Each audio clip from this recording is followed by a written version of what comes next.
Okay, it's a conspiracy. There's so much noise here in Lake Athlon that it's actually very hard to find a place to make a quiet video. Okay, I'm in my room right now in Hotel San Antonio in San Pedro La Laguna, Lake Athlon. Um, it's one of the world's most perfect climates by far. I don't know anywhere else on the planet that has a better climate. It's never ending spring. Always around 72 degrees. Gets a little warm in the day, gets a little cool at night, but it's great for sleeping. But today I'm going to talk about home, freedom to roam homes. And the reason why I'm talking about this is because um, I subconsciously do this, okay? And I'm writing a book about Henry David Thoreau, and Henry David Thoreau lived in a small cabin for 2 years, 2 months, and 2 days. And he kind of declared his independence because he left on July 4th. He actually started his sojourn, I'm probably not saying that word correctly, on July 4th. But um, in a way, you can have independence, okay, and you can have freedom. The problem is sort of you're fighting your own personal understanding of how to thrive, okay? And so what we have right now is most everybody in the United States and Europe and the world has a home that doesn't give them any kind of freedom. When I first I was going to call this freedom to roam homes and jobs, and I'll maybe make that later. But the idea of a nomad, digital nomad, is the idea that you could nomadically travel. And again, very few nomads actually are nomadic. I can pretty much go anywhere I want on the planet and still maintain kind of my business. My business has been many different things over the last 25 years. I've lived in 114 countries. Okay, but freedom to roam home. Okay, what does that mean? Um, I want you to have freedom to roam. I want you to be able to do walkabout. I want you to be able to go anywhere you want to, anytime you want to, and to be free. I've been self-employed for almost 45 years, and I thought self-employment would be freedom, and really, it's the worst um, lack of freedom you can ever have because you're constantly 24/7, 365 days a year responsible for the business, right?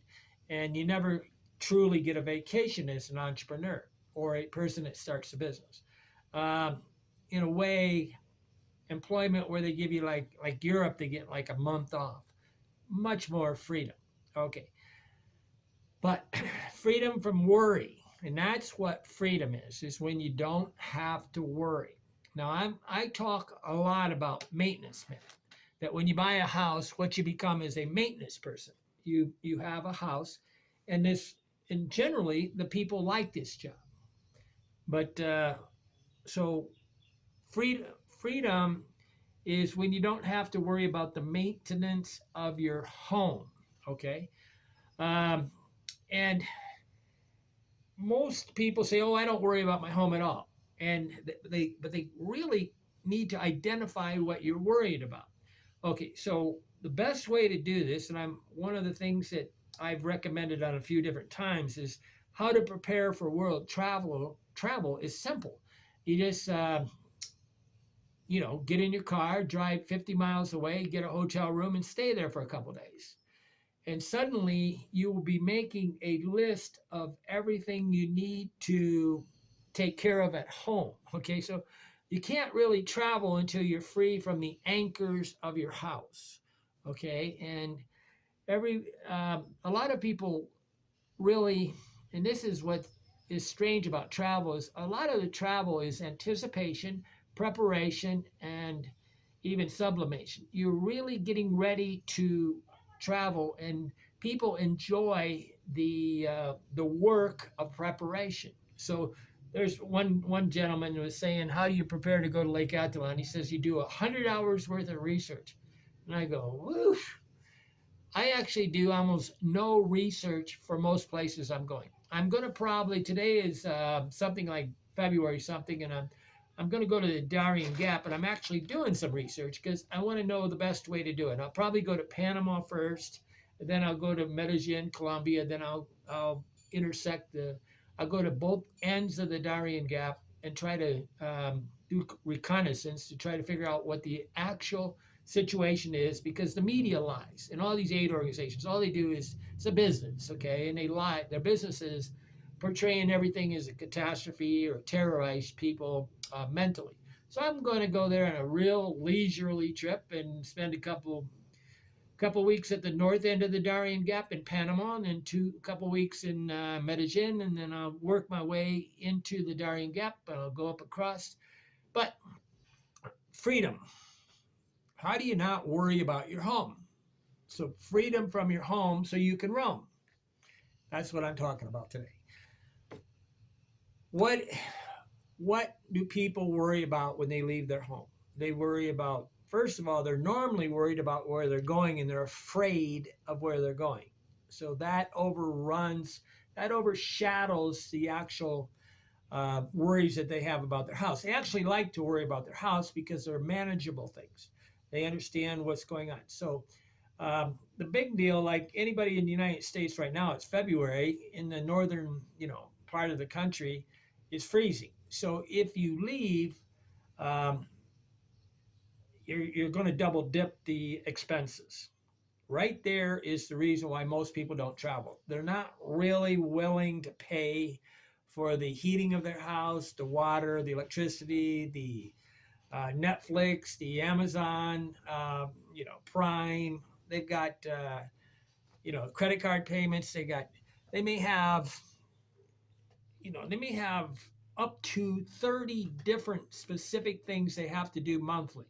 And this is kind of their work. That's why it's a maintenance man situation. They have to, maintenance woman. You have to do all these things to maintain the game.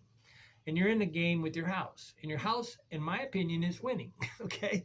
Very seldom do I hear of anybody that can just go, hey, I don't care when I go home. I'll go home in a couple weeks. Most people go, well, I gotta go home. Okay, I gotta go home. There's many people that come to me and then they say, well, I gotta go home. And there's something burning in their brain. And that is not freedom. When you have this burning thought in your brain that you have to service. Okay, but you can design a home, and I've talked a lot about tiny homes. Now I realize I don't really need a tiny home. I need a tiny tent, okay, because I only want to be in the United States during the time during. I follow the weather, okay. So to be in the United States in the winter is kind of a painful thing to me. I'll probably be in the United States in July, okay, and I'll probably do July 4th in Indiana. I'm going to do January, February, March, April, May, the end of May to June in Monterey, California. A friend of mine has uh, offered me a place to stay. He even said he had a Dodge van. Okay, so I'm free to go to the beach. And this is freedom. I'm really loving the idea of going and staying in people's guest rooms and having the freedom to compartmentalize my life. I don't want to share space. Okay, sharing space like in a dormitory in Europe or something is kind of overwhelming sometimes because you're stimulus. But freedom from your house. How do you have freedom from your house? You can retrofit your house. You can take a very big house and you can winterize it so you don't have to heat it. Then you have all these things in your house. Like say you have canned goods in your house. They're going to freeze, right? Now, what's the solution to that? What I do, and this is very unusual, but people, I learned this actually in Indianapolis because in Fort Wayne, Indiana, or Orland, Indiana, my mother and father went to the supermarket one time a week or once every 2 weeks. My mother at the end was going once a month, and she would stockpile all this food and put it into the pantry. Well, I was staying in Indianapolis working as a framer when I was in university. For one summer, I framed apartment complexes. It's doing the wood frames of apartments. And I had my 16 32-ounce East Wing hammer. But it's kind of a fun time. But the mother of the girl that I was dating, they went to the market. They went to the supermarket every single day. And I had never realized how the city makes that possible. See, if your supermarket is just down the street, like 2 feet away, or say it's just like 5 minute walk, they can go there. In Germany, in Duisburg, Germany, when I was there one time, they were riding their bikes in the middle of the winter to the market with their baskets. And in Europe, they all have this little basket because they don't have cars and there's not enough parking. So there's a great reason why they're skinnier, because they don't have the trunk of a car to fill up with 10 bags of groceries, right? So they're not in continual temptation. It's only as much stuff as they can carry, right? So they often in Europe are just in time food. Now I do this. Everybody says, Andy, you need a fridge. I said, I don't need a fridge. I said, why do I want a fridge? I'm going to fill it up with stuff and then I'm going to save it for 3 or 4 days. I go up to the market. I buy vegetables. I eat them that day. I buy fruit. I eat it that day. What's really good in the markets right now is that the food where I'm at, they'll actually prepare the pineapple. They'll prepare the apple. They'll do anything you want. They'll clean your carrots. I mean, in Philippines, it's really nice. In Shell over here, they have it all prepared, all chopped up, ready to go, freshly cut up carrots, vegetables, peas. I like to eat peas, but I have just-in-time food, and that doesn't mean I go to in a way, a lot of people that go to the restaurants every day has just-in-time food. They don't have anything in their house.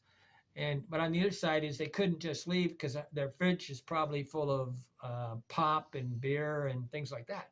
And you can't leave these things because if the house is freeze. So in a way, one way to have freedom is to only buy what you use in one day and not stockpile. It's contrary to the demonstration of higher value. Okay, for a man to meet a woman, he has to prove that he is a provider. So this has always been almost instinctually pounded into us that we have to hoard. We have to show that we have a lot of things so that we can give a great life to the woman, or the woman's going to basically cook all the food and do all these things, right? So she or he, according to, these are all changing, but you can see we can evolve one step further where we don't have to buy everything. And I do this specifically so that I can have a great diet. Okay, that means that I buy just what I like in the morning. If I buy just what I want to eat for the day, no more. Okay, I don't like the United States because they don't have anything where it's just one person food. I really would like to have a supermarket where they serve just one portion of food, not 4 people's portion of food. And that's why if I wanted to take somebody traveling with me, almost anywhere, it's as easy to feed 2 people as it is to one, because I end up wasting so much food. I buy 1 broccoli and I never eat it. Okay. I buy, potatoes. Everything's overabundance on food, but you can do the food. Now the water in the house is the bigger problem. The water pipes, and I was talking with Rick today. They have in a lot of ways, lake cabins, lake cottages are winterized often for thing. And a lot of people in Indiana, where I live, we have 101 lakes in Steuben County. And there was a lot of hunting cabins on the lakes to start. Then they turned into thing. Henry David Thoreau was competing when he made his home, his little 16 by, I think it's 15 by 9 foot home. There was people, I think maybe Ralph Waldo Emerson was planning on having a little writer's garret, okay, a little writer's cabin where he could go and be quiet and be in touch with nature. But Henry David Thoreau made this a home. Now he didn't have a restroom in there, so he had to go out in the woods. I think in the middle of the winter, that's kind of cold. But I think he took a shower, and maybe. But see, 200 years ago, or even in Germany right now, they feel it's exorbitant to take a shower every day of the week. Americans are addicted to the shower, but you have plumbing, you have copper piping, and you have plastic piping. Then you have normally kind of a plastic or even lead or cast iron drain. Now these things can freeze. Okay, so how do you make a house? Everything's gravity flow in the sanitary system, the under the toilets. So a toilet and the traps underneath the sink can freeze up. But these are solvable solutions. So one of the things that be my dream would be to build a tiny house, like 16 by 16, and make it so that all you had to do is flip a switch and all the pipes would drain. So everything, instead of having just a gradual thing, they would have a pretty good slope to the water lines, because water lines are pressured in America, and here they're not pressured. They're really gravity flow. We got tanks up on top of the roof in Guatemala. But if you have all the water lines so that they all are set up to drain just like the sewer lines, so the sewer lines have a certain fall on them, and it's kind of by building code. But you can make this fall more, right? You could take the house, and especially if you have, now this is going to be really hard on a slab. Okay, slabs are a little bit difficult, but anybody has a crawl space or a basement, you can change your plumbing and make it so that it automatically flows. And then you have a problem with the traps. And I think there's probably a type of trap where if you really look for it, you could have a trap where there's a valve on the bottom and it just drains, okay? And you don't have to fill it up with antifreeze. People want to fill it up with antifreeze. What do you need? You need a trap with a drain on it. So you could actually even make one of these, and you could just add the valve, and so when you're ready to leave, you just flip them. But there's also a way where you could have the trap in different ways. There's ways to round this, and that's one thing that I'm very good at, is adapting to a situation. Okay, but you could take and retrofit the house to a way where the water lines are blown out. So you could have air pressure on the water lines and just blow them all out, okay? And I do know that normally they say that a good copper piping will withstand a little bit of a freeze better than a thing. But the goal is to get all the water out of the water lines and all the water out of the drainage lines. And so you can do this, okay? And then, but again, the double dipping. What is the bigger problem? The double dipping of expenses. So they're going to have a cell phone expense in Guatemala, and they're going to have a cell phone expense in the United States. Any monthly fees is like Netflix, Amazon Prime, and that's what they're trying to do right now. Is they're trying to get everybody on a subscription, automatic withdrawal from your bank account, and then it's painless. You don't see it. I had an automatic withdrawal from Zoom that was $15 a month, and they weren't giving me the service. So I canceled it again, because they're supposed to give me unlimited recording ability. But I have prepaid phones all the time. I had a prepaid phone in the United States, and that gives you freedom, right?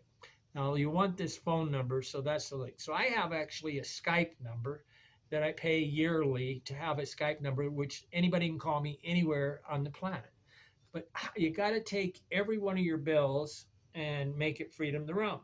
So if you're writing out a check every day, every month, that's not freedom to roam. Now with the banks, you can make these automatic withdrawals and automatic repayments. Like I have a credit card, and it just automatically pays every month. I've got it set up to do it for the next, 5 years, okay? And I had a worker, and I set up a Zoom thing one time, automatically paid him every month. I do it. So these are kind of complex, but on the other side is their freedom. The bad part about them, without the pain or the consequence of seeing the check being written, you don't realize how much money you're spending. So that's what everybody wants with this credit card thing. I don't use credit cards to pay for anything. I only go to the ATM machines because I want to feel the pain. Okay, I want to see the money leave. I don't want this mysterious electronic stuff. But you have to go to have freedom to roam. You have to take all your payments and make it so that they're automatically paid from your account. So that's freedom to roam. But the double dipping problem, right? So you got the double dipping is you're subscribed to Amazon, you know, everybody signs up for all these monthly payments. Monthly payments are an enslavement. Okay, that's all they are. People are paying, you know, $50 for television. Like I watch all my movies on my computer. I download them and I put them on my computer and I watch them. I don't have a monthly. I had Netflix for a while and I decided it was way too depressing. Okay, but I don't have any monthly videos. I don't have any monthly. I have really trying to think of what do I pay monthly now. I don't have anything I pay monthly, and so I'm free. And every single automatic payment you have or monthly thing is the lack of freedom. It's an enslavement. Okay, so if you've got 30 monthly things you're paying, when I was managing, you know, I had purchased 60 houses. I had up to 400 payments a month. Okay, and it's really taxing because it's an accounting nightmare. And your accounting nightmare is a lot of people are addicted to this. Why? Because this constant random configuration is an addictive thing in the mind. Any kind of, when you get on a social network, you're going to have random things happening. That's an addiction. Addiction is something that is, you never know what to expect. That is an addictive mental process. So you got your water, electricity, all your different things. So you got to manage those. But you can take your house and take the electricity. Now, the electricity is probably the easiest thing to shut on and off. But you can see that automatically you still have a payment, even a minimum payment. So there's like a minimum sewer payment, a minimum water payment.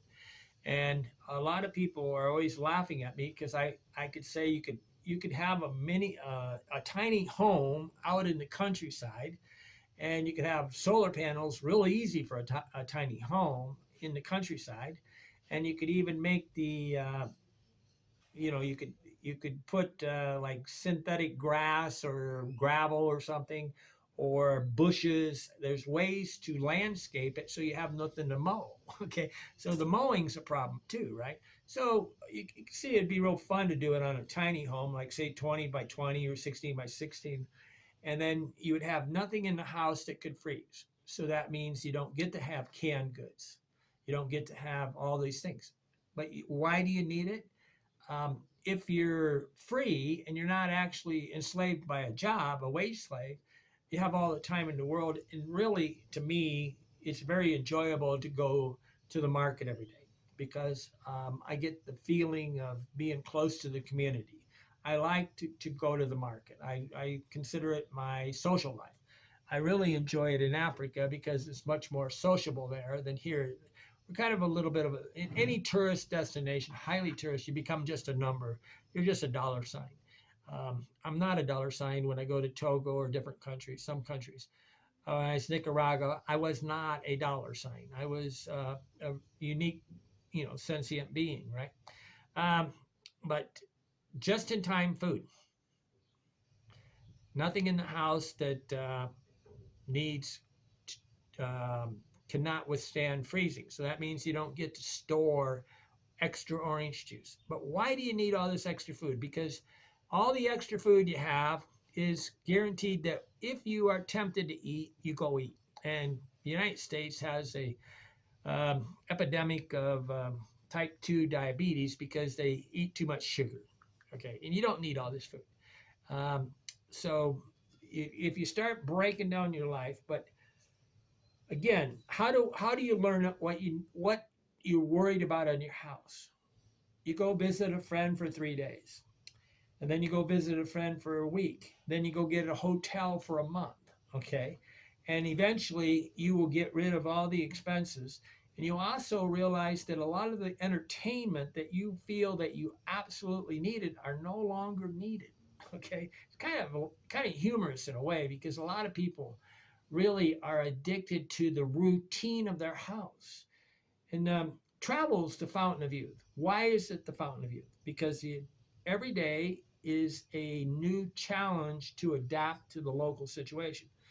Okay, like when I go up to the market, I don't go the exact same route every day. I don't go anywhere the exact same route if I can avoid it. And when I get too many routines, like right now I'm in Lake Athlon and I'm getting really stressed out because uh, life has become too routine. I'm addicted to the new this, the new that. People are addicted to the new news, and that is right now kind of suicidal. It's so negative. The tone of voice, like I often talk about, listen to people's tone of voice before you listen to what they say. If they're saying it in a sarcastic or a contemptuous way, don't open the conversation, end the conversation. So I always, it's one thing great about talking a foreign language. When you first hear it, it doesn't really register that quick. When somebody talks to me in Spanish, it doesn't register in the brain. What registers first is the way they said it. Okay. And when I watch the news I realize that right now that if I take I have a way to open up 100 different news websites. And I open up, you can right click and open in, I got them all saved as favorites or bookmarks. I can right click and open up 10 different websites and read the news. The reading news is not emotionally impacted as much as somebody being really snarky, like Ben Shapiro or even Bill O'Reilly or they're all trying to suck you into the way they're saying it. They're mesmerizing you. Okay, so everything is about emotionally being free. Okay, so how to be free of your house? You go to some other place. Okay, and then your brain starts to work independently to solve. It's not a difficult thing. The brain's automatically going to start worrying about what's wrong with the house. Then all you do is just take out an index card or something and start making a list. Don't do it on your phone. Do it. I keep very visual. I always have, and I start making a long list. And I would actually, way I make a list normally is I put one message on each card, and then when I'm done with it, I throw away a card, and then I just have what's left over. So I could have, like if I was doing this, I would go to a place and I'd make maybe 30, 40 notes, right? If I had a house. I don't have any house, right? So I don't have to do this. When I go to the market, though, I can have like 5 or 6 cards, and when I'm done with them, I throw it away. That way, I don't have to cross out things. I don't have to rewrite things. I don't have to do anything. Just one-time usage. And I'm rich enough to actually afford a lot of index cards, right? But again, freedom. How to identify the things that you're thinking about your house. Go stay with a friend for a couple of days. Hey, I'm experimenting. If you don't have any friends that you can do that, it starts to be a problem. Because generally, to be free, it's not independent. Nobody is independent. When Henry David Thoreau went to Walden Pond, and he had his family as support, he had Ralph Waldo Emerson as support, he had his sisters, his mother, he had a lot of community, he had the interrelationship, the interdependency of them. Anybody that wants to be completely free of friends is, in my opinion, doing the wrong thing. What you should be is interdependent, where you do reciprocity. You're helping them, they're helping you. That's what life is about. That is what a friend does. A friend helps you, you help them. Now, the unjust friend only wants you to help them. It's like, I always made a joke, there's 2 times you can really tell a friend. When you want to hang drywall up on the ceiling, or you want to move your house. They're all going to disappear. A true friend's going to say, okay, I'll come over and work for 4 hours, help you move your house. But when you have a bigger house, it gets bigger and more complicated. but the separation, the lack of community is the opposite of love. Love is when you are willing to share time with the person just as a kind of like a worker. Reciprocity, you know, I owe you, you owe me. But when a relationship, when a marriage breaks down, it's normally one person's doing way more than is just. He's like a lot of men. I was laughing at Pan, and these four guys were complaining about their wives taking advantage of them. I said, your problem wasn't your wife. Your problem was you had very bad negotiation skills. Okay, you couldn't say no. Okay, but a balance of situation. But leave your house and go take out a one of these things and start one of these cards and start making notes of everything you're thinking about. And if suddenly you have to rush home, you got a major one, and then slowly extend the time. My mother, when we would go to Fort Wayne, Indiana, she was really good at, she kept a little list, and then she would go through the system and come up with but a free to roam house is you just want to walk out of the house. You want to go to the bar one night, sit there, meet a girl, and not go home for 3 days. Can you do that? Not most people can. But what is dogging you? What is bothering you? What is thinking about you? What is hurting you? So the only way to discover this sometimes, because we have subconscious things and we have conscious things. To make it a subconscious problem, a conscious problem, you have to make it a problem. And that's why I want you to just go live somewhere else for a couple of days, then keep extending it. Henry David Thoreau, he was making a speculation. He was saying, there's people that can go live. He said, I used to see a large box by the railroad, 6 feet long by 3 feet wide, in which laborers locked up their tools. It was a suggestion to me that every man could buy one of these for $1. And after boring augering some holes in the side of it, it would be, protection from the rain, because this is like a toolbox. And you could live in this, and you would have nobody that owned you. So $1, you could buy your freedom. And that sounds crazy to the average person until they think about how much they're worried if they lost your job.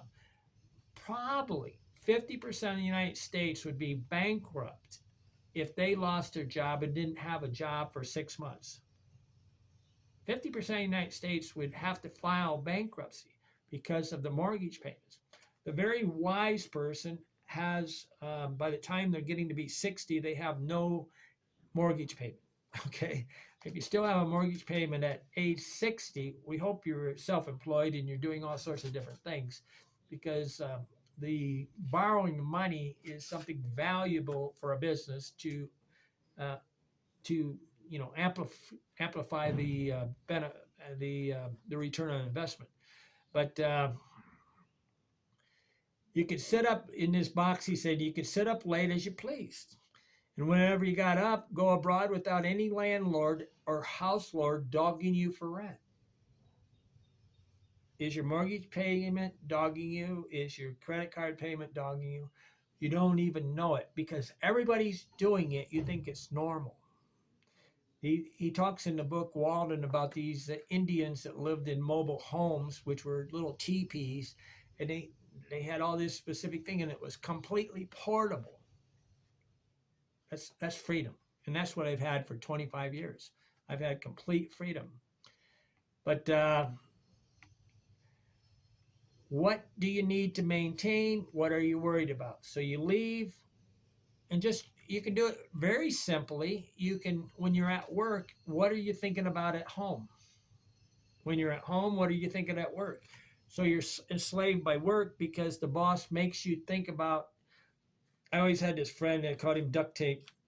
I could give him a problem, and he would help me solve my mechanical issues I had a wood shop up in Midland, Michigan, and I always had to solve problems. And that's what an entrepreneur does, is they see a problem, then they solve it. They're very good at adapting.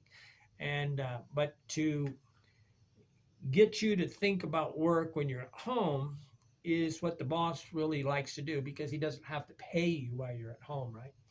And on the other side is, if you're thinking about your house, you're working for your house. Okay. If you're thinking about your car, you're working for your car. If you're working for the job, you hope you get adequate pay in exchange for the amount of time you think about it. Um, Rick was also talking about conservation of thought. I think about very little. I don't make any kind of plans. I do whatever I want to. Right now, the only problem I have in Lake Athlon is finding a quiet place. And why is that? People think, oh, they're poor. There's so many people with a motorcycle. They now figured out how to finance motorcycles here, and everybody is buying a motorcycle, and they drive them like crazy people, right? And then they also have phones, smartphones. Almost 90% of the people have a smartphone, and they play music on them. And they also figured out how to hook up these phones to a loudspeaker. Trust me, everywhere on the planet has incredibly large speakers. There's no shortage of speakers. Okay. Okay. But again, back to it. The freedom to roam is the freedom to stop thinking. How do you stop thinking? You isolate every single element or thought that you have a worry about, write it down, and try to figure a way around it so that you never have to think it. You can take all your bills and make them automatically paid. You can take all the electrical, water, and sewer, and you can make it so that they think. So one way, if you really were rich enough, you say, I'm always trying to get these guys that are 65 to, they had 3 children, so they had a 3-bedroom house, downsized to a tiny home or a 1-bedroom house, or even an open apartment, or even better. I was talking to this guy, Steve, and he says, I got to sign up for another year's lease. And I said, well, you'll never travel if you do that. And what he did is he moved into one of these apartment hotels. And it's a lot cheaper to live in an apartment hotel at $2,000 for 2 months than it is to sign up a lease for $1,000 a month for a year. That's $12,000. 2 months is $4,000. Then you got you can leave, and then you can come back and turn it on. When I go home, I have always almost, one of the problems of my mother dying was I didn't have a place to stay. Right now, I think the better thing than Airbnb is that we share guest rooms with each other. I made a YouTube channel about it. I haven't really put much on it, but the idea of a guest room, if you don't have a friend that's a good enough friend to invite you to stay for a week, you don't really have that many friends. Think about it. Do you have a friend that likes you well enough that they want to have you around for a week? If you don't have anybody that will tolerate you for a week, maybe we ought to work on our interpersonal skills. And it's also easy to get along with somebody if you don't open your mouth. Okay. But everything on the Freedom to Roam house is solving the problem, isolating the specific thing. How do you do it? You just leave, and your brain will start creating a list. And if you think that you can remember every single thing you do, you better stay home, because anybody that thinks that they can beat a piece of paper on memory is a fool. Okay. I always laugh when somebody doesn't take any notes, especially when they're learning a language and they don't write down words that are learning. I go, well, you believe that you're perfect, that you have an eidetic memory, a photographic memory, and you can remember every single word. Sadly, and interestingly, 80% of the people that go abroad in a foreign country that speak a language are naturals. They're natural at learning a language. They learn it without thinking. Like I'm a natural on, I have like a photographic memory when I'm on buildings on a street. So when I sold real estate, I knew every single house on a street. I can just visually do a movie of every single building on this street. I also am a natural on computers. I don't have to study. And anybody that has to go to class to learn on computers should not be working on computers, okay? Because it's a natural that does good on computers. But there's certain things that everybody's natural at. Some people are naturally good at figuring out how to put the right ingredients together for to make lasagna or something, or make a pizza. They can really weave together and create this. Everybody is naturally good at something. The art of living is to know what you're naturally good at. Okay, I'm Andy Lee Graham. Freedom to roam is by not having anything to think about. Any time somebody starts going through a list of all the things they're doing, I know they're not free. I don't go through a list of all the things I got to do. People think I'm busy all the time. I have nothing to do. I'm very, very free. But I'm writing 2 or 3 books right now, and I'm doing all sorts of stuff. I'm making videos, but I do it in between play. I don't play as my priority, and work happens when I'm not playing. So, but I'm taking a lot of notes all the time. Okay, I'm Andy Lee Graham. Hit that subscribe button. I have a Patreon link in the thing where you could become a monthly person. That I'm going to go to. If you think that I tell the truth, that I'm a person worthy of continuing to travel and explain the world, because that's what I do. I'm a witness. I'm a witness to what is happening on the planet, and I'm an honest one, and that's highly unusual. I don't watch any travel videos because they're just really about propaganda. Anymore, everything's propaganda, whether it's the media, it doesn't matter whether it's CNN or Fox or whatever. They're all trying to make you angry at the other side. And that's an addictive thing in the mind. Anger is an addiction because you get an endorphin or dopamine rush, right? You get a rush. People are addicted often to arguing with their wife or husband. You're going to find a way to get that emotional rush. The better way is to go to the gym and get a pump and watch the girls in tights, right? Better way. Go to the beach. Okay, I'm Andy Lee Graham. I'm here and you're not. Why not? Join, hit the subscribe button. I appreciate if you would help me to increase my Patreon so I can live anywhere I want.